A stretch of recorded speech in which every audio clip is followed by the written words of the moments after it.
2019 Honda CRF450L.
So in case you couldn't tell from the title of the video, and this thing sitting behind me, I picked up another dirt bike. I haven't had one for a little while, and I'll dive into the reasons why I decided to get back into it and why I chose this particular bike.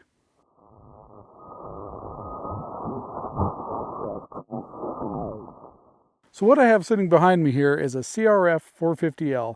It's a 2019 model, and you're probably asking, why did I buy it when there's snow on the ground? But I'll dive into that in just a minute. First, I kind of want to jump into why I decided to get back into dirt bikes. For months, probably longer than months, probably ever since I sold my last dirt bike, which was, I think, right before the twins were born. So about 5-6 years ago. Might have been right after they were born. I can't remember exactly when I got rid of it. It was an XR, I think it was a 250. I don't know, I've had so many bikes over the years. I think the last one was a 250. It might have been a 400. Starting at age 6 or 7, my dad bought me a little, what was that thing? Not an XR, Z50R, a little Honda with a steel tank on it. I wish I could find that particular bike. I put that thing through all kinds of torture. That thing actually had my butt imprints on that tank. A buddy of mine and I were riding out through a field and hit a badger hole. I flipped up, I don't know how many feet up in the air, and he was still holding on to my shoulders and kind of drove me down into that tank, left 2 perfect indentations of my butt right in that steel tank. I wish I could find that bike just so I could have the story behind that. I think it got passed down to some nieces and nephews, and I don't know what happened to it after that, but that was one tough little bike. I don't know how many hundreds of thousands of miles I put on that little bike. Then after that, I just kind of progressed up through the bigger bikes. Most of the time I always rode 4-strokes, usually the XR series. I did have a couple 2-strokes mixed in there. And that's probably one of the biggest questions that'll come up about why did I pick this bike over KTM, Husqvarna, whatever 2-stroke. And I'll dive into that in just a minute. But for the time being, I just kind of give you the history. I've rode dirt bikes pretty much all my life. The last few years I hadn't. Right before the twins were born, life was just pretty hectic. I didn't really have anybody to ride with, which riding by yourself it's okay, but it's kind of dangerous and it's not a lot of fun a lot of times because, guys are guys and we like to show off doing stupid things. Which reminds me of a story real quick. When my wife and I first got together, we hopped on 4-wheelers and went out for a ride out in some country out here. There's a 4-wheeler UTV off-road area on BLM ground out not too far from us. We were out there and watching these guys ride on their dirt bikes. And we stopped on a hill, probably 400 yards away from them, just watching these guys. And I told my wife, I said, watch this. In a few minutes, we're going to see an accident. And she said, why do you say that? That's not very nice. I said, just watch. If they've got an audience, something's going to happen. Sure enough, within, I'd say 5-10 minutes, they seen they had an audience sitting there and they were jumping further and further. And finally, one of them just wiped out. Had to go get a pickup, haul him to the hospital. I said, see, do I know dirt bikers or what? So Anyway, guys like to ride in packs, and we like to do stupid things. So all my riding buddies from the past, they all got four-wheelers and UTVs and kind of quit riding. And so I didn't really have anybody to ride with. My older two kids, my daughter in particular, was a little more into dirt biking, but never really got whole hog into it. So I just didn't really have a lot of people to ride with. So I decided, I got two little kids about to be born. It's probably best just to get rid of the bike. Well, ever since then, the bugs got in me to get a bike again. And I've been researching for months which bike to get. And I've seen all these videos of like Wrangler Star.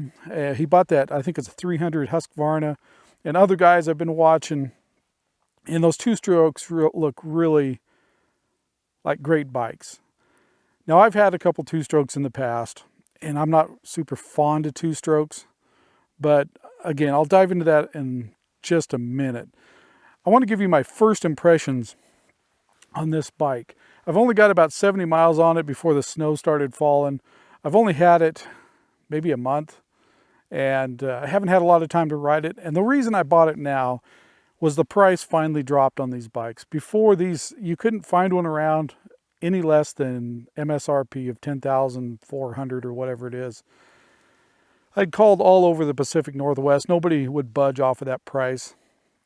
Well, this fall, some of the dealers still had some sitting around, and a dealer fairly close to me dropped the price to below $9,000, which is, to me, still way too much for these bikes.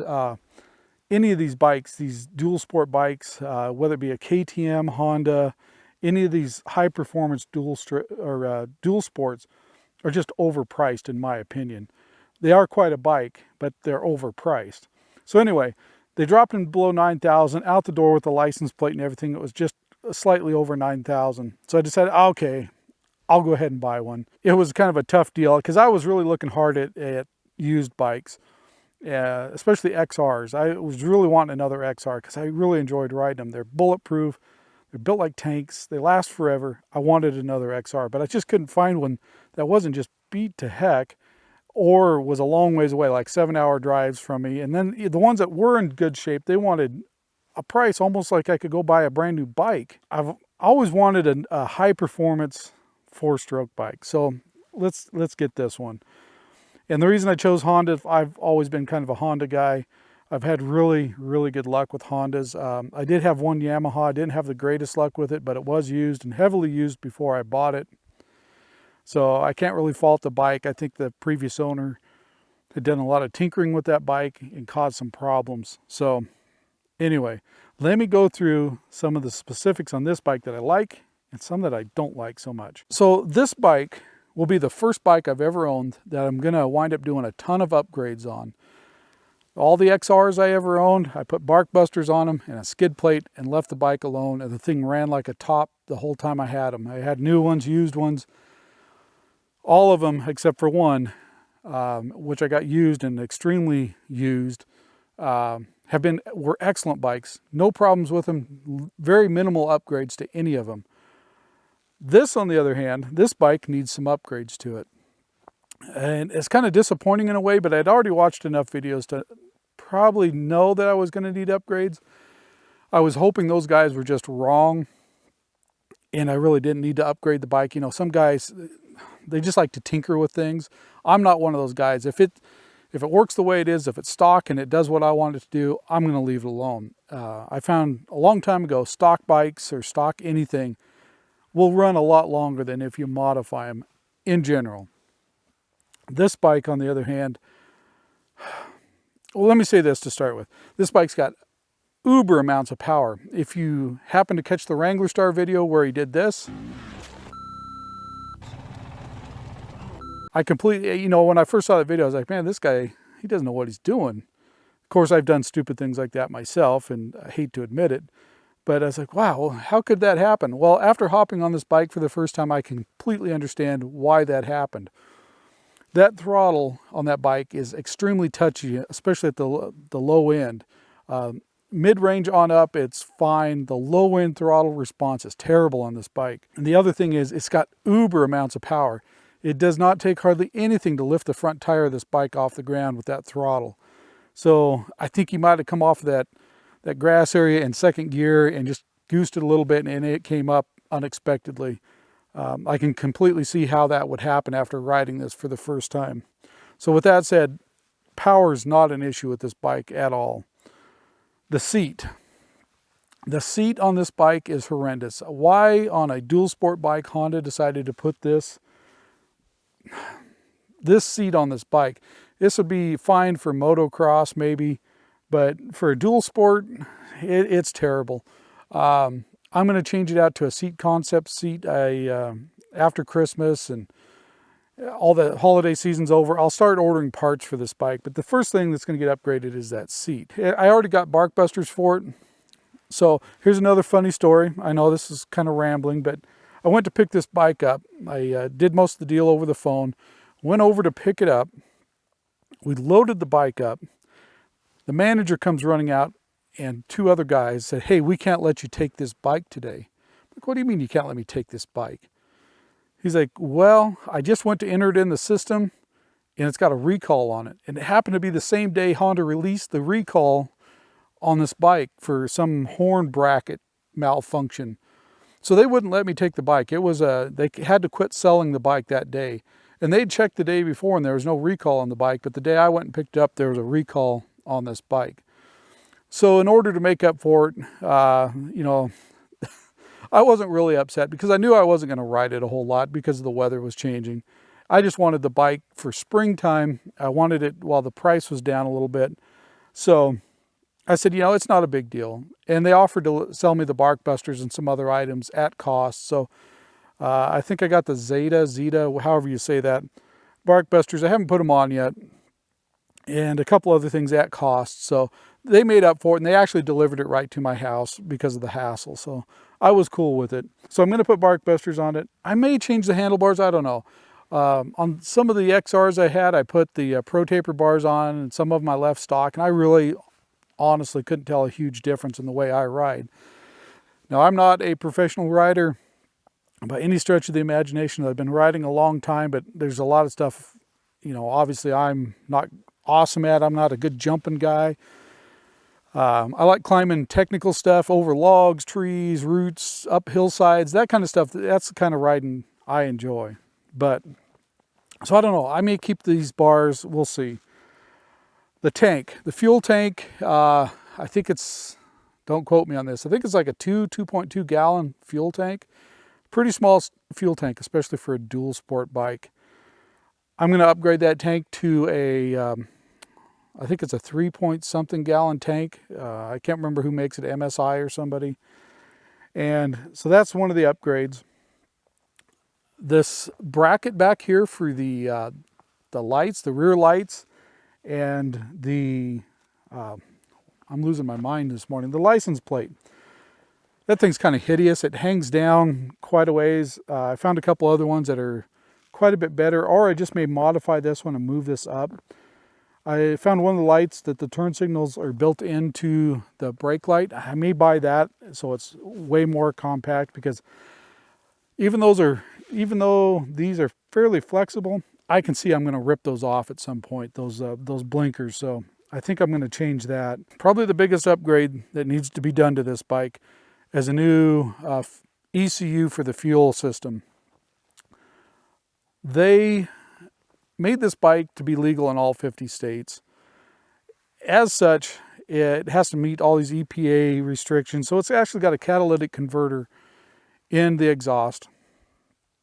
And it runs very, very lean on fuel. And that's one of the reasons the throttle is so touchy, especially at low speeds. The throttle is almost unusable.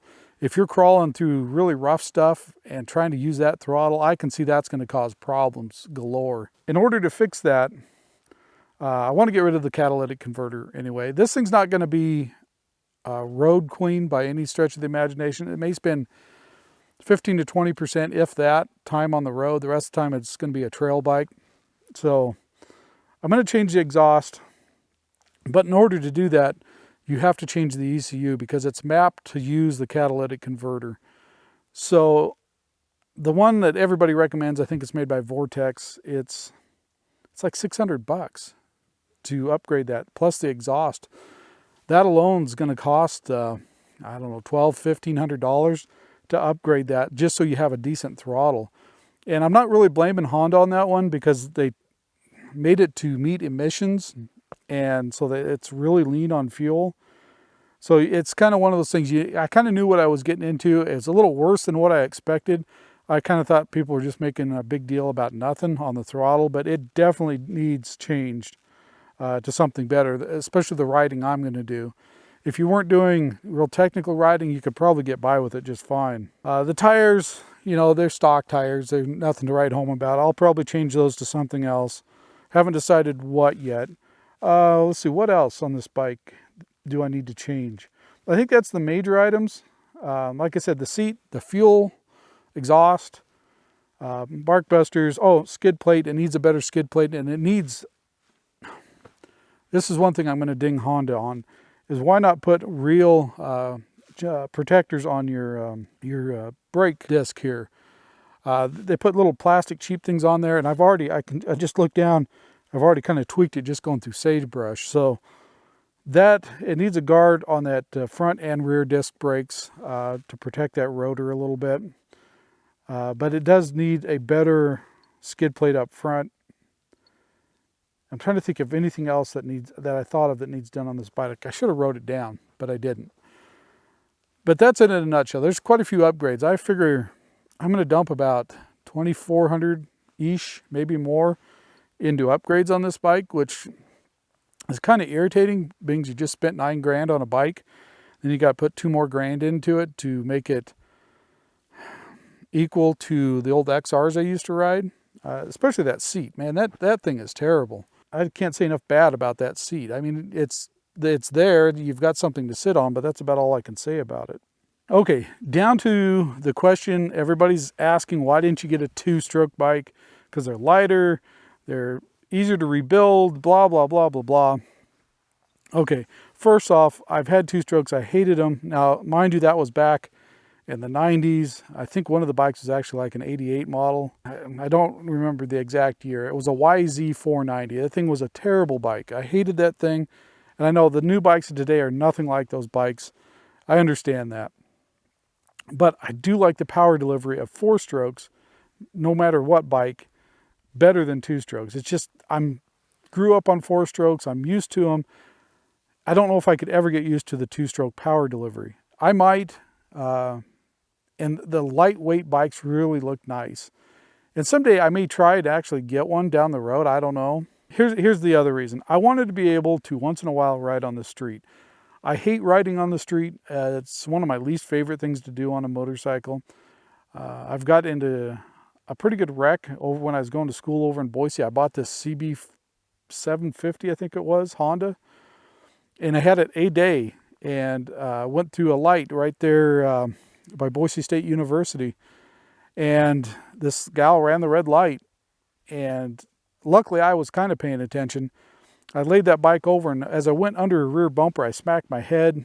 And I thought, okay, I'm not worried about me riding on the street. I'm worried about everybody else. After that, I was pretty spooked about riding on the street. And I've had a couple other street bikes since then. I've rode these kind of bikes on the street, and it always makes me extremely nervous. It's not a fun experience for me, but there's times that I would like to be able to hop on this to go look at a mine or go explore and ride, 20 to 100 miles on the street till I can get to dirt, and instead of loading it up in the trailer or whatever. So that's the reason that I chose this bike. Now, the other reason behind that is in Oregon, in their wonderful laws, you cannot take just any bike and make it street legal anymore.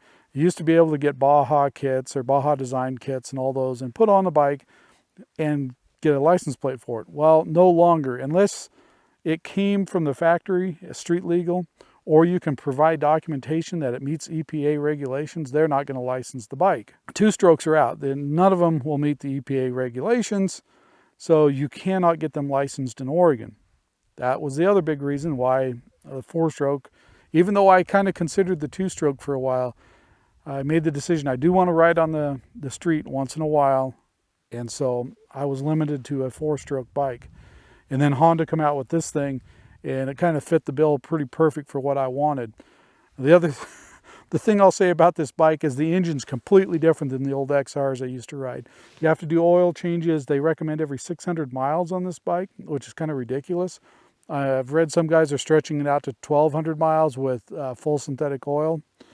And that's probably what I'll wind up doing, because 600-mile intervals, that's pretty close together for a dual sport bike. And I understand why. There's not a lot of oil in that thing to begin with. And it's a high performance bike, which is another point. If you're used to riding like an XR, this thing sounds like a rattle trap when that engine's running compared to the old XRs. It sounds like somebody just took a handful of nuts and bolts and dropped in the engine and let them rattle around in there sometimes. I mean, it's not that bad, but compared to what I was used to, it's a lot noisier engine in this bike. And from all the reading I've been doing, it's completely normal in these bikes, that high performance 4-stroke. The other thing I'm not used to is having radiators. I was used to air-cooled engines, so that's another upgrade I'll probably do, is put guards on those radiators, because I'm really scared of going out and poking a hole in those radiators when I'm up in the boonies. So anyway, the biggest reason I finally chose to get back into dirt biking is my little boy. He is all about, we got him a CRF50 when he was, I think, 3. Well, it was for both of them, but he's the one that really took to it. My daughter rode it some, and she liked it, but she really wasn't into it. Horses are kind of her thing, which, don't get me started on horses, but the boy, he's completely into dirt bikes, and so I can see as he grows older, I'm going to have somebody to ride with again. And he's already wanting, he's been wanting me to go ride, and I've been following him around on the 4-wheeler a little bit, and it wasn't, it's not much fun. And so I decided, it looks like I'm going to have somebody to ride with again. I want to get back into it again. So I bought this thing. One of the unfortunate things is I went to find all my old dirt bike clothes. Somehow mice had got into the box that they were in and destroyed what little I had left. My boots were destroyed. So I got to start from scratch on all the clothes again, which I kind of warned my wife. I said, once I get into this, I guarantee it's going to be a money trap for a while, or money pit, because it's just the way things are with dirt bikes. It's like any of these expensive hobbies. You just start dumping money into it and dumping money into it. And pretty soon it's ridiculous amounts of money you spend on all the accessories to go out and have fun. But a lot of it is necessary. The boots, helmet. I need a new helmet. So, I've been eyeballing all these different helmets. And a lot has changed because of my old dirt bike gear. I hadn't changed that stuff in probably 10 years before I got rid of the last dirt bike. And a lot of this stuff has changed quite a bit. The helmet and the neck braces and all that kind of stuff. So it's been kind of a new learning curve for me. It's all I see is dollar signs going out of my wallet, and it's kind of scary. So anyway, I really enjoy the bike. There's some upgrades, like I said, I have to do to the bike. I wish I didn't, but I kind of knew some of this going into it. So I was expecting it. I wasn't expecting the ECU to cost as much as it did, or does. I haven't bought one yet. I'm waiting until after Christmas, and then we'll start working on upgrades. But so far, what little riding I've done on the bike, I absolutely love it. The thing is a beast. And I look forward to a lot more riding this next year. Maybe find some guys around that, older than a 6-year-old that can go up in the boonies a little bit more and more technical riding. Most of my guys that I used to ride with, they're all, out of it and haven't had bikes for years. So I'm going to have to find a new crew to go riding with. Hopefully they're not all 20 years old, because that would just be terrible. Trying to keep up with a 20-year-old, man, I can't imagine. I just think all the stupid stuff I did those years of riding, I'm like, no, I can't do that anymore. I could for a short period of time. Probably wouldn't be able to walk the next 2 days. Anyway, thanks for watching. I just kind of wanted to share this new toy. This was a hard decision for me to make, to spend money on a bike like this, when I was hoping to find a $2,000 XR somewhere that was in good shape, and I just couldn't find one. And the other thing, before I forget, this is electric start. That was one of the best, in particular the XR400s. I loved those bikes for riding. I hated starting those bikes. Every one of them I've had have been hard starting bikes. After you get them warmed up, they're usually not too bad. But that first start, after it's been sitting a week or a month, man, those things are terrible. My leg would hurt so bad after that one bike. I think it was the third XR400 I had. I hated starting that bike. I'd do anything. I'd have somebody pull me and compression start it rather than sit there and kick it for 20 minutes trying to get it started. This thing's fuel injected, electric start. It's awesome. It does not have a kickstart. I don't even know if you can put one on it. I don't think you can. So that's kind of a bummer if you get up in the woods and you lose a battery for some reason. Hopefully you have a hill to compression start it. So that's probably my only worry about the bike besides punching a hole in that radiator. So anyway, thanks for watching. I know I kind of droned on about this bike. I'm pretty excited about it. I'm really excited for this spring when I'm able to take it up in the woods and play more and actually have proper riding gear on.